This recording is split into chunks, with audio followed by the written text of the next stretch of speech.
So we have the NCAA Women's College Basketball Whip Around coverage here for January 18th, 2024. So we have here NC State down 10 on ACC Network Extra to Miami, 49-39 with 3:50 to go on the ACC Network. Number 23 North Carolina up 8 on Georgia Tech in a good ACC contest. Same overall as just North Carolina. One game better in conference than Georgia Tech. But Georgia Tech was one game better in non-conference. Quinnipiac and Canisius, two good teams. I mean, they both had their struggles in non-conference. Quinnipiac especially did. It only went 3-6, while Canisius had a little bit easier time. They went 5-4.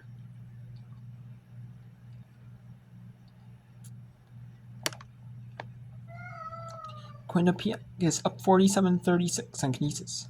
In the MAAC as well, Niagara is down 8 at home to Manhattan, 41-33.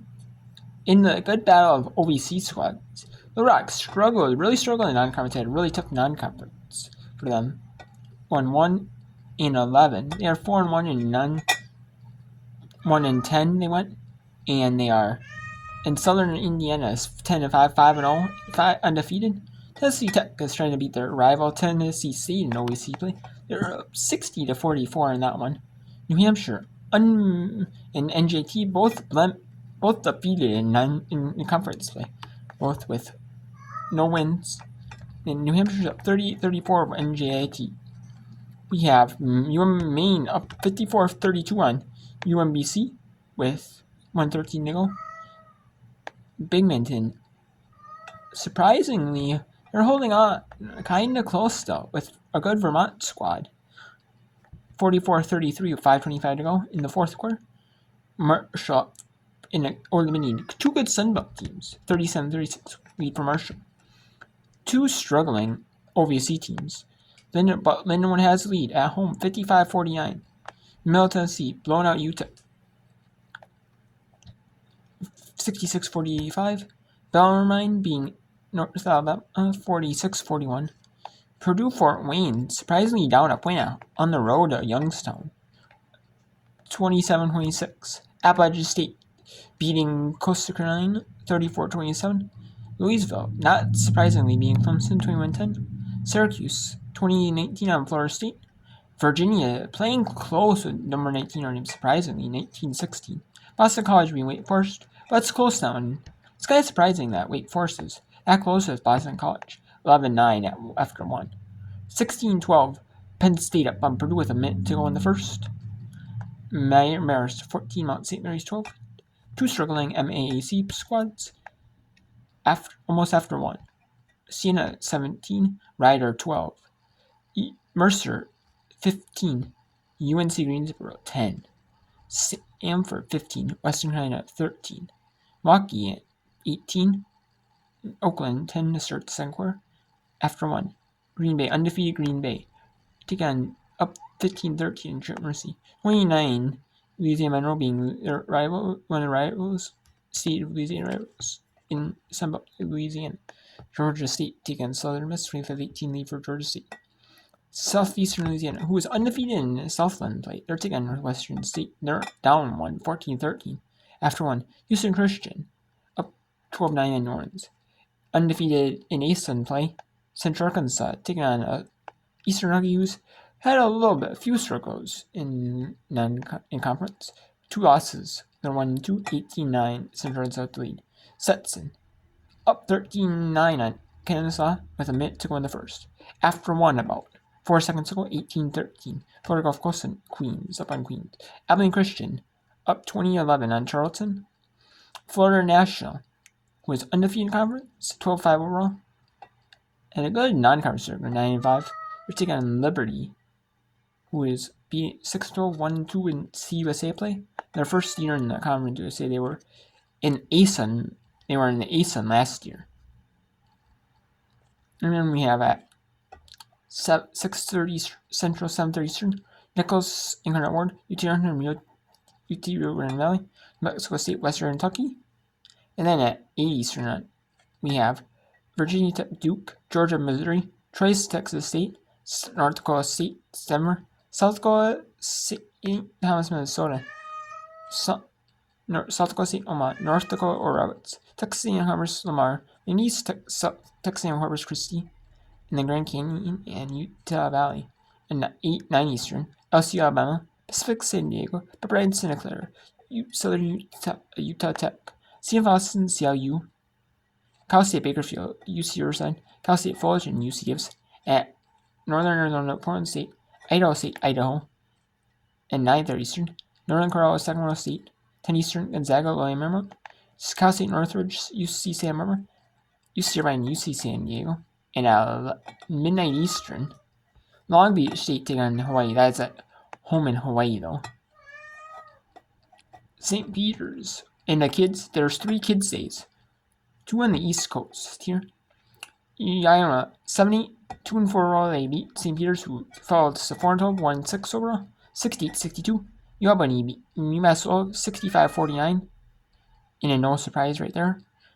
Eastern Washington beat Weber State. Not really surprised. 56-38. In a game that was pushed up a little bit probably due to weather issues, most likely. Vanderbilt beat Auburn 53-50. Vanderbilt 17-2, 4-1 in overall, so they're really, really solid team. Not getting any love in the top 25, which I'm surprised by. Then Tennessee got their game moved. Mississippi State, their game moved up due to probably weather issues as well across the country. Some of these games are getting moved up, postponed because of weather or other issues, other reasons I am not for sure. And then we have, and some of them are just early games because the women's game plays, and then the men's team plays at the same court. So the women's game might be first and the men's might be second, like high school type thing. And then some, do it where like the men's or the same matchup, but one of them plays at home and the one matchup is on the or like for example, one school might have the women's matchup at home, and the other school have the men's matchup at home, playing at the same time or whatever. 58-36 UT Martin or more, I'd say UT Martin. And then James Madison beat Georgia Southern 72-51, and St. Mary's Portland postponed. I'm not sure why that one is postponed. Okay, we're going to show Binghamton, Vermont coming up here in a little bit. However, let's take you to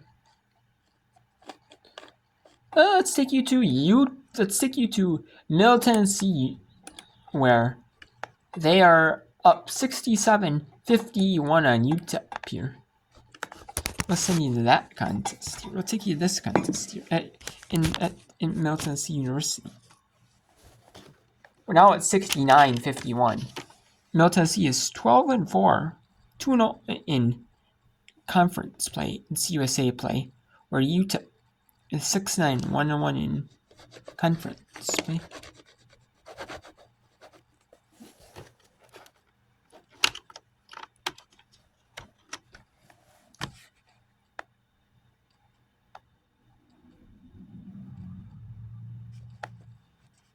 Okay, now it's 69-54 after the 3-throw. So we will take you to the announcers on site at Middle Tennessee State University with 6:10 to go in the fourth quarter. The pass was a little too spicy for Tamia Scott in the corner as Golden Raven will check back in with four fouls as Grabowski will take a seat. 6:07 to go here in the fourth quarter.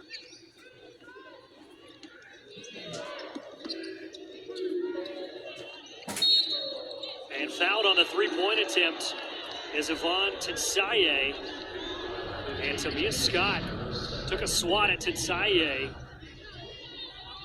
after going for the steal on the pass. That is the kind of foul that will drive Rick Insell crazy. Tsaye hits the first.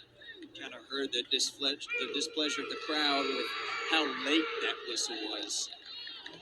It's definitely a foul, definitely a late whistle as well, but yeah, you could hear the smack on the wrist as Tsaye hits all three. 10 points tonight for Ravon Tsaye off the bench, 14 minutes for the transfer from Pitt State. And the lead is now 12 for Middle. Whitson, wide open look, kicked it off the back of the rim. Aaron Wilson off and running. A little 1-2 step. 10-point ball game. UTEP not going away. They're on a 14-2 run of the last 3 minutes. What an unbelievable shot by Wilson. Gregory cuts off the Euro step, and then she is somehow able to muscle that shot off the glass and in.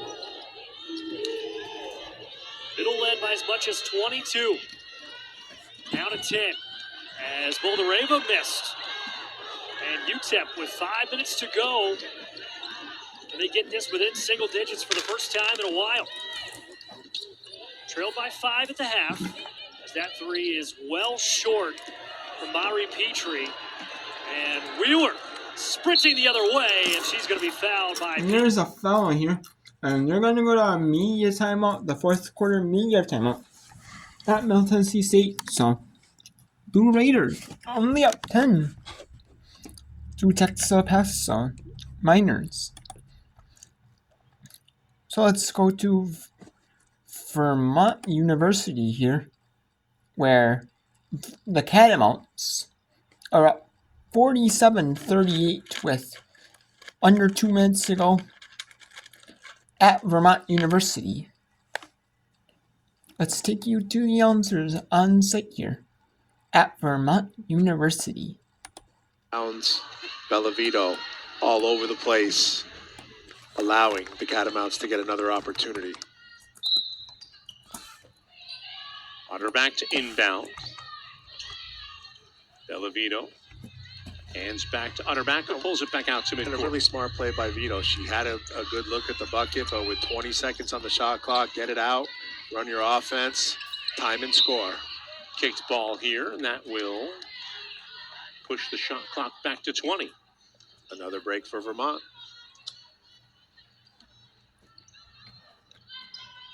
Hansen to inbound. Flips it back court to Bellavito.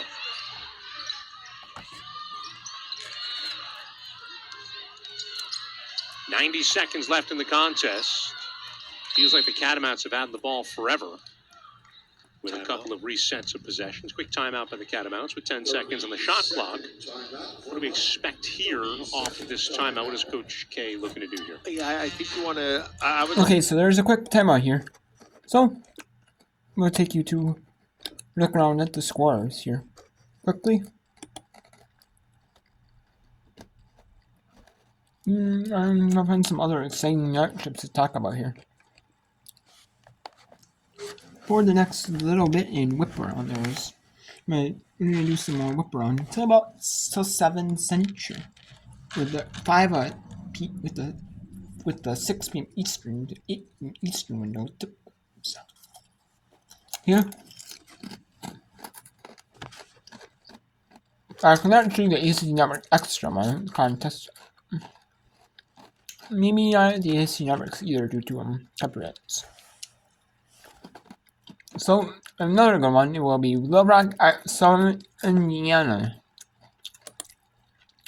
That one we show as well. Next as well. Otherwise, there's a bunch at the 6 Central, 7 Eastern window. There's a good bit of them contests. So, let's go back to Vermont University here. Well, Vermont still has the ball again. After another reset of the shot. An offensive foul. Charge. Good job by Bowman to sneak down low and get great positioning. Get outside the arc. That's good rotation right there. And now Binghamton will take their timeouts to advance. Now Binghamton is going to take a time to advance the ball.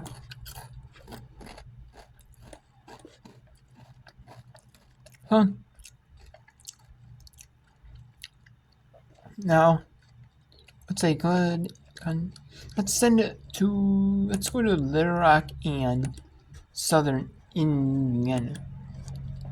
Or wait, we can go back to UTEP. So let's go back to UTEP and Milton C for a little bit. Gut, I think, is trying to find her wind a little bit.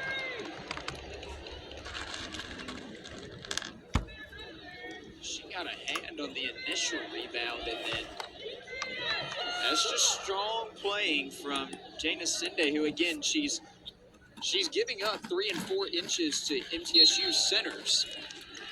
But again, she's a high energy player.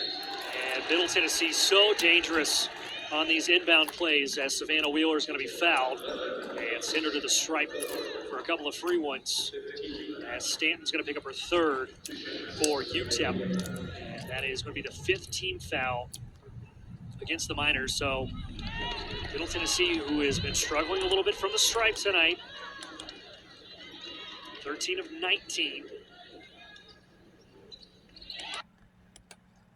Alright, so now it's back to the T after timeout here. After Binghamton advancing the ball. Timeout. So let's go back. Here's 57 ticks left. Vermont with a 9-point lead. January. Trying to make something happen here, trailing by 9 inside the final minute. Off the timeout and the advancement of the ball. Dribble drive by Kristoff, gets all the way inside, missed the scoop layup. Richardson gets the rebound, and we'll see if Binghamton foul. Looks like they want to try. Got it. Hanson across midcourt. Now it's Utterback, and Utterback is fouled. That took a really long time to happen. Binghamton foul number 5, Megan Casey. They were picking up in the backcourt, maybe trying to get a steal. And, Vermont did a nice job of taking away the 3. Binghamton recognized that. They tried to get to the basket for the layup, but was off the mark. Utterback knocks down the free throw. Emma up to 7 points now. All but one of those points here in this fourth quarter.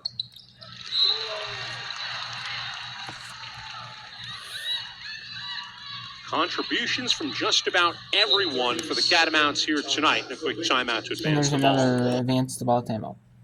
So Emma Utterback in 2 3 throws. That pretty much will pretty much ice the game.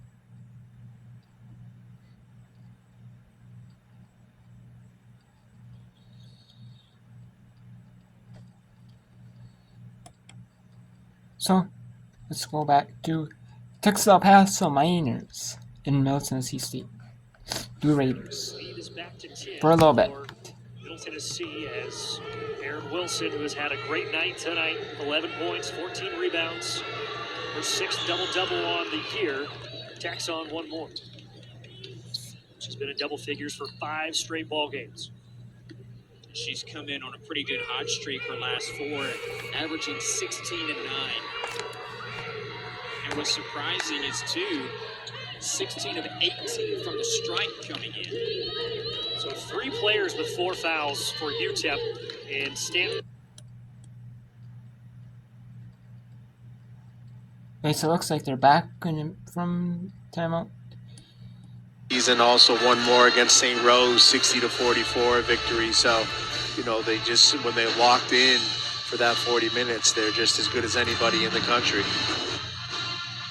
Utterback's free throw there,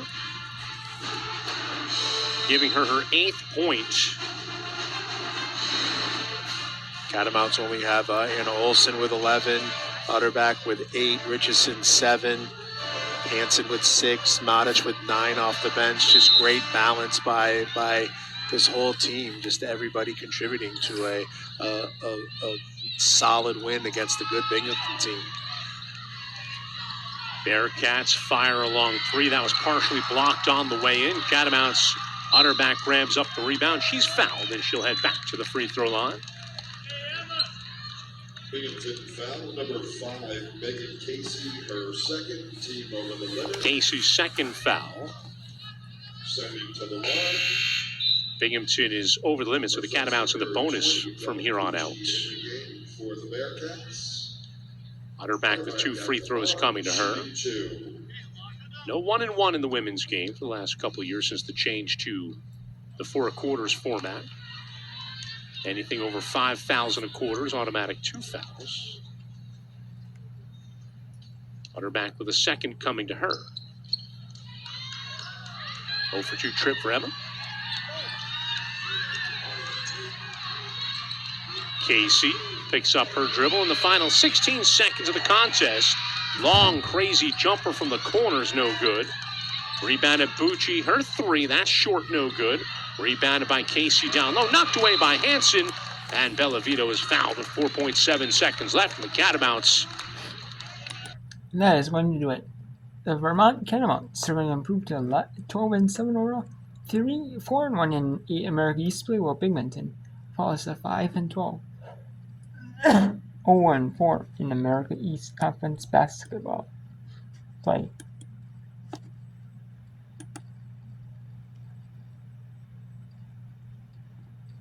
So a nice win for Vermont to keep themselves with a solid. I mean, they're not number 1 in the America East. That goes to Albany. But that is a much needed win to keep pace with Albany for their number 1 in the America East. 7 of which have been from the free throw line, as Whitson's 3 is no good. Nelson, Now 4 of 16 from behind the arc, as Gregory with the takeaway. She's going to put up the 3 and miss everything. And that's the opportunity with a minute left where you just want to run the clock. And then Keith Adams will take a timeout.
Okay, so now there's a bunch in the fourth quarter here.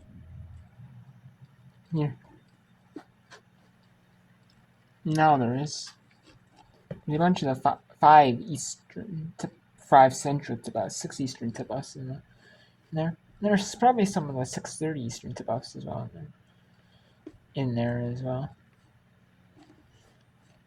So we have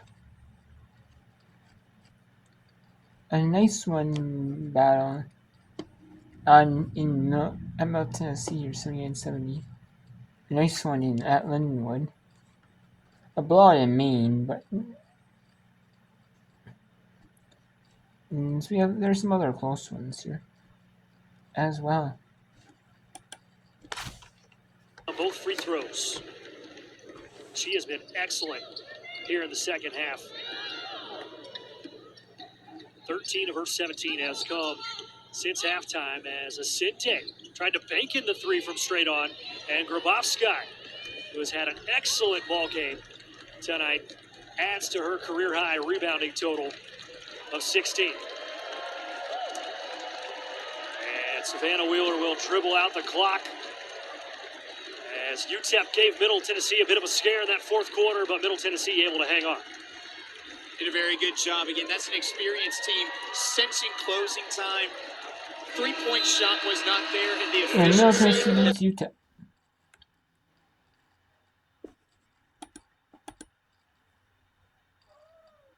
Okay, now let's send you to Southern Indiana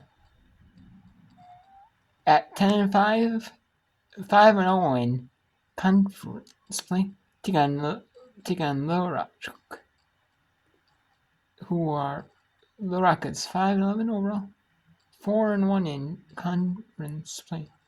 The Little Rock Trojans against the Southern Indiana Screaming Eagles, as they're gonna have a sub as Eddie Blackwell follows up for Southern Indiana. What Brooks was able to do in order to get that fifth foul and the offensive foul on Addie Blackwell.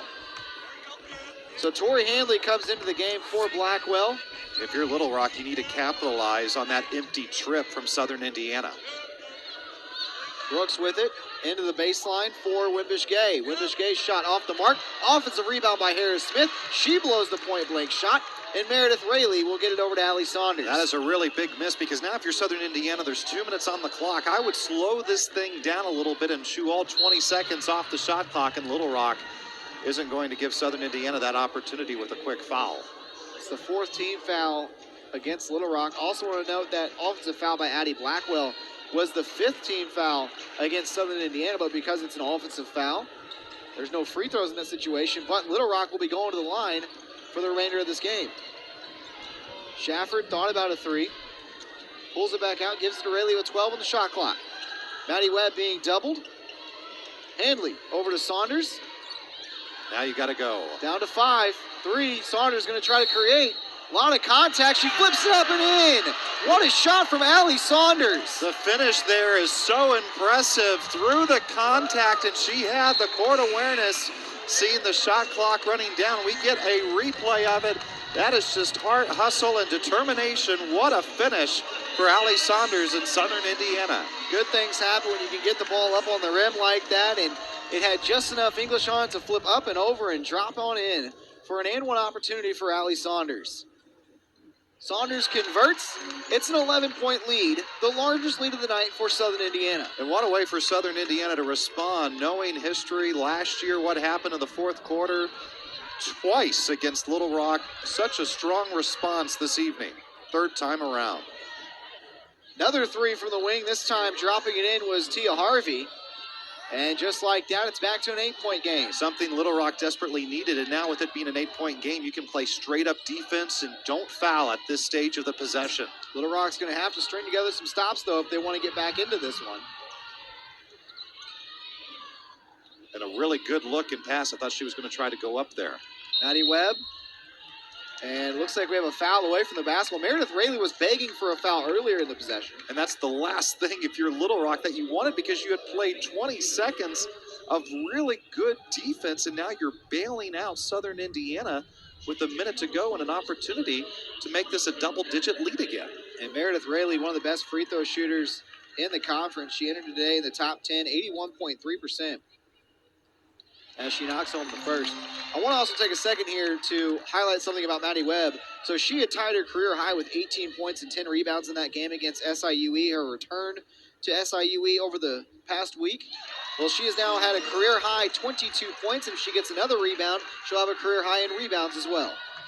Just an absolutely incredible game for Maddie Webb, and she has done everything and then some to have her team in this position up by 10. Harvey tries another 3, and there's another rebound for Maddie Webb, so a career high in rebounds, 22 points, 11 rebounds. What a double-double. Saunders trying to fire a pass into Meredith Rayleigh. Strong collision, no call though. And I don't understand why Southern Indiana was trying to go so quickly there. Pull the ball back out and go to the free throw line. And then on the other end, Faith Lee loses her footing. She felt like she was tripped up. And with 30.1 seconds on the clock, that will result in a 30-second shot clock. And Kyle Thomas, the one who made the call, was telling the Little Rock, Arkansas staff that, hey, the ball got caught on the hip, and that's where the travel came from. So USI can just dribble it out as they do turn off the shot clock. 58-48, a big win here for Southern Indiana. What a win for Southern Indiana, and the momentum rolls and Southern on Indiana's for Rick going to Stein. Southern Indiana's going to improve to 11-5, 6-0 overall, while Little Rock falls to 5-12, 4-2 in the conference.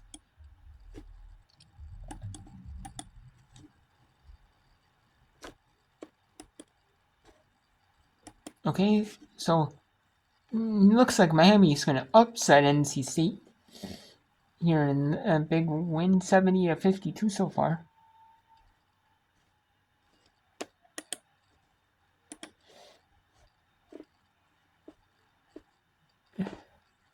There's some other close ones with like not much time left. There's one in SIU Edwardsville, 68, Linwood 74. Two struggling teams. We have Quinnipiac and McKinney's here. Let's go to Quinnipiac Kinesis first. That's between 4-win Same team that scored 39 points in the first. Mid-Atlantic Athletic Conference programs. 4-win programs in MAAC, Mid-Atlantic Athletic Conference. Sahara's mantra is defense, resiliency, and this is a case study on both of those things here in the third and fourth quarter. The Griffs now lead by 10 points, courtesy of the second foul shot from Cicielenko. Laying it up and in are the Bobcats. That was number 10, Maria Keeley. Heaps underneath her own basket. She will draw the foul, and that will send her all the way down to the other side of the court. Richard, like you mentioned, giving credit to Canisius, it's not like they didn't have to deal with the weather either. Obviously, the players live here and have to, get out of their dorm rooms and houses and whatnot. But because there's been two significant lake effect snowstorms this week, Canisius played on January 13th at Ryder versus the Bronx in Lawrenceville, New Jersey. They couldn't come back due to the travel ban with the first winter storm. They went on Sunday to Syracuse to watch the Syracuse Orange beat the Clemson Tigers as Grace Heaps makes a free throw there in Daisha Fair's 3,000th point game, called by friend of the Golden Griffins, Griffin Della Penna, who was on this very microphone I'm talking into right now last year. They watched that game, then went to Rochester as well, the home of Ja'Kai Womack, the director of basketball operations, and then came back later, early in the week. So, they also had to deal with travel problems due to the snow, and they are overcoming that as well. Right now leading by 10 points, shot clock with 13 on it for the Bobcats. Long three-pointer there. That one off the back rim. Rebound gathered by Amalia, who dodges a couple players. She gets fouled. And Canisius is going to win that one. They're going to improve to 10-6 overall, 5-2 in conference play. Quinnipiac's going to fall out 7-8, 4-2 in conference play with a 68-58 win. Looks like it's going to be 10 seconds. There's no way you can get 10 points in 10 seconds, less than 10 seconds. And you have to get 12, even if you use 10, 11, and even 10 just to tie it up for overtime. It's hard, And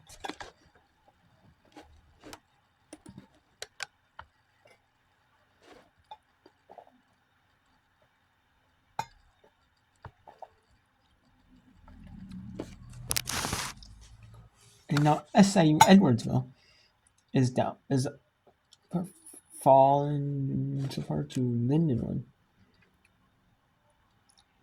Lindenwood's 2 overall on foreign coverage, so SIU is 3-15, 0-5, but they're both playing really well. They're both evenly matched for each other, though.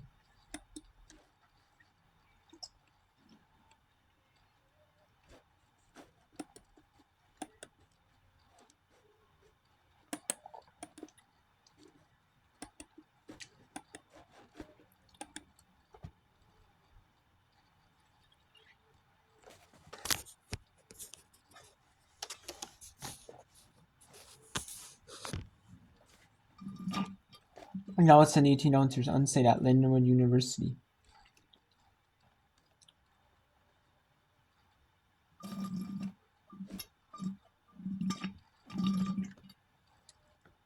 Hope it looks like this stream is having a little bit of technical issues. A little slow. Yeah, it looks like Miami does win that one, and North Carolina Georgia Tech is close. Okay, so now is back up. So what's the meeting down to is that Lindenwood University where Lindenwood has a 76-73 lead. Make it 77-73 with 17 and a half seconds to go. And ESPN Plus. Still giving him home. Yeah, another great look at it there. Cunningham, no problem with the first free throw. This is a very big pair. She splits it. Inside of 15 seconds to go. Stoller gets held up in the backcourt. Trying to find a teammate. Into the corner. Sylvie had it rejected by Wallace, and that'll probably... And that will do it. Most likely, Lindenwood University is going to get their first conference win of the season here in 2024. Yes, they got a few wins in the 2023 part of the 23-24 season. However, their first win in conference is going to come now unless there's a miracle. SIV has no timeouts, and there was they need that 3 to be made plus foul, and they're only on a 3-point game if the 3 was made. And it doesn't matter. SIV falls to 3-16 on 6 or while Lindenwood improves to 3-12, 1-4 in conference. Okay, so now let's go to NJIT taking on New Hampshire. NJIT right here is down 4 to New Hampshire's 51-47 here.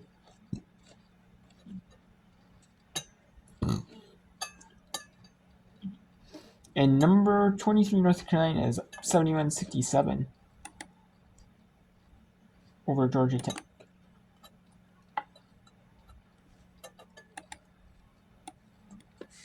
We're 14 for 18 on the season coming into tonight, and she sinks the first and 2.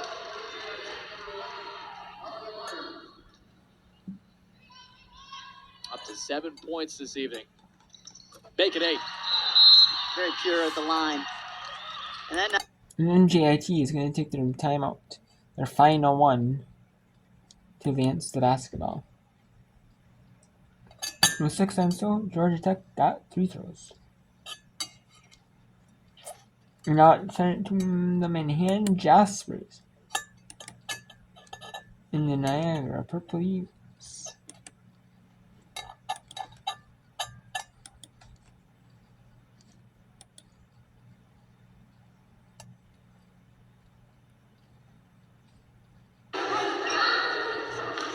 Jasper still up 12, 62-50. As Aaliyah Parker now has 20 points on this one to lead all Purple Eagle scorers. She's tied for the lead in the game with Oster for the Jaspers. Tight defense, Barry able to escape. 58 seconds left, stolen away. Angel Parker will get it up the floor with speed. Touches the glass and in, and that's going to generate a timeout called by Manhattan. Nice defensive series there. Marley Dickerson able to scoop it after Angel Parker got. Alright, so now there's going to be an inbounds. 18.8 after NJT took the final time. 6-point game. Kavanaugh steals it. And a foul in the backcourt. Maggie Kavanaugh putting the finishing touches on a fantastic performance tonight. And the senior Bella Stewart, after that steal, she's like, hold it, hang on to the ball, don't go anywhere. Senior to freshman, little combo. And this has to feel good for UNH. Coming off a 1-point loss against Bryant. And they have just played fantastic defense all night long. That last steal, their 12th of the night. This can give them some momentum heading into their next game on Saturday against UMBC, who Kelsey Hogan says is a lot like the Highlanders, the NJIT team, in that they're very aggressive guards. They want to go downhill, so we may see more of the same type of defensive presence from UNH in that game as well. UMBC came into tonight 2-2 in conference action as a high arcing three from Thuniga drops in. And the officials are going to most likely put some more time on the shot clock as it kept running. And we're gonna add more in the shot clock. Okay, the game clock.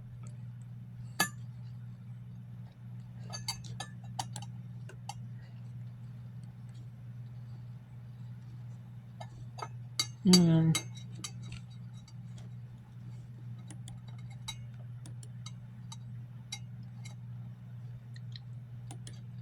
A disaster here for UNH in the last 10.3 seconds. Will walk out of here 0-4 in America East action. And it's tough. It's tough when you're trying to find yourself and you have a very good young guard in Thuniga. You got some other young players, but you're still trying to reestablish who you are. This is a team that has appeared in 3 consecutive America East postseason opportunities or games, and they haven't quite found the formula yet this season in conference. Well, they have a head coach, Mike Lane, who's had a lot of success here at NJIT, and coming off an 8-game campaign last year. They finished 5th in the conference a season ago. Lost in the quarterfinal to UMBC as Bella Stewart is fouled, so she has a chance to go to the line here to tack onto her point total. And Thuniga has now fouled out of the game. And that's a shame for NJIT. I mean, she probably had 1 or 2 more 3-pointers left in her, especially with the clock winding down. But overall, really impressive athlete, and certainly will push for all conference honors again this year. Stewart cannot connect on the first of 2. Again, still a favorable situation here for UNH. Already a 2-possession game, no timeouts remaining for NJIT. Second of 2, up and in. 6-point game, and Stewart has 9 points.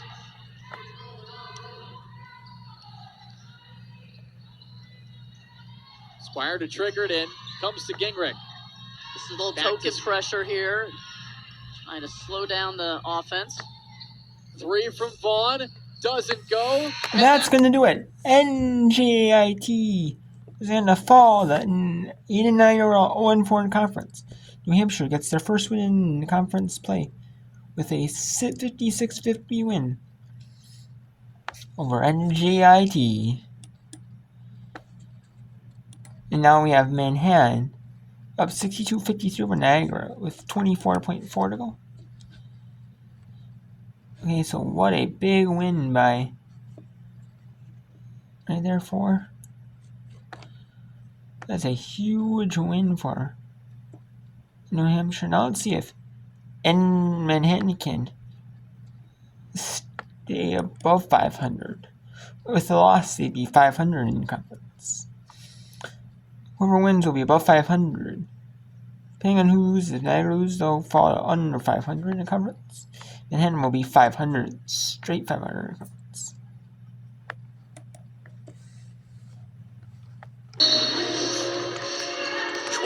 .4 seconds left in this one.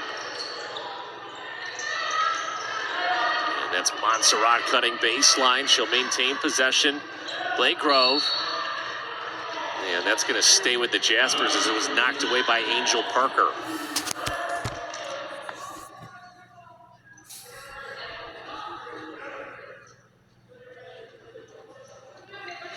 They're going to go look at the monitor for this one, of whether or not it went off the leg of the Manhattan player, or did it go off the hand of the Niagara player. Let's see, they're going to do a review there. So,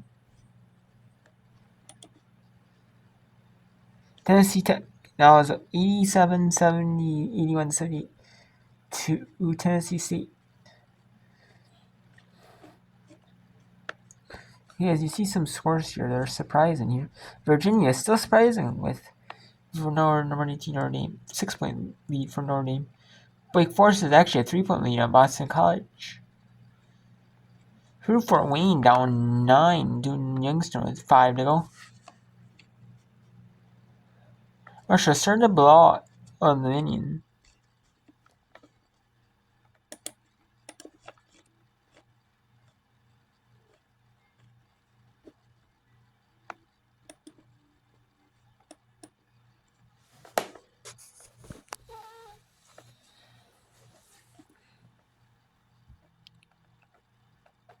Now, you got to remember the call on the court is Tennessee Tech's ball, and it was ruled out of bounds ball there. And right foot, this is what they're looking at. Okay, if it was saved in, it was saved to Tennessee Tech. So now, we could be looking at clock issues as well. Game reset, 21.3 seconds to play. Tennessee Tech 81. Tennessee State 78. Possession arrow belongs to Tennessee Tech. Both teams with 2 timeouts remaining. Coach Ty Evans instructing his crew. And over the monitor, Natasha Brown, the referee, the crew chief, Jessica Christopher, and Robert Swanigan. Well, instructions simple. Good defense, but don't foul. Not now. And a different angle here as we look at it is Webb, right foot. There he touches the ball, the right foot. I don't think she was out of bounds. No. Or the ball, and then she went out of bounds. But what we have not said, though, what hustle there by Nia Webb. You know, these young ladies have played outstanding basketball, got the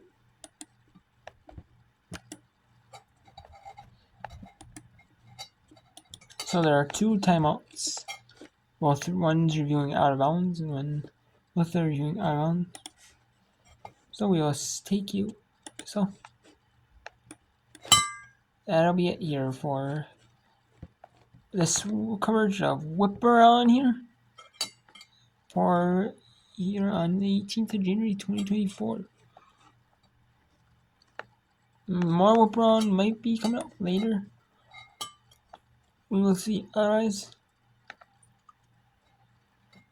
this is going to be it for Whip Around coverage for the 18th of January 2024.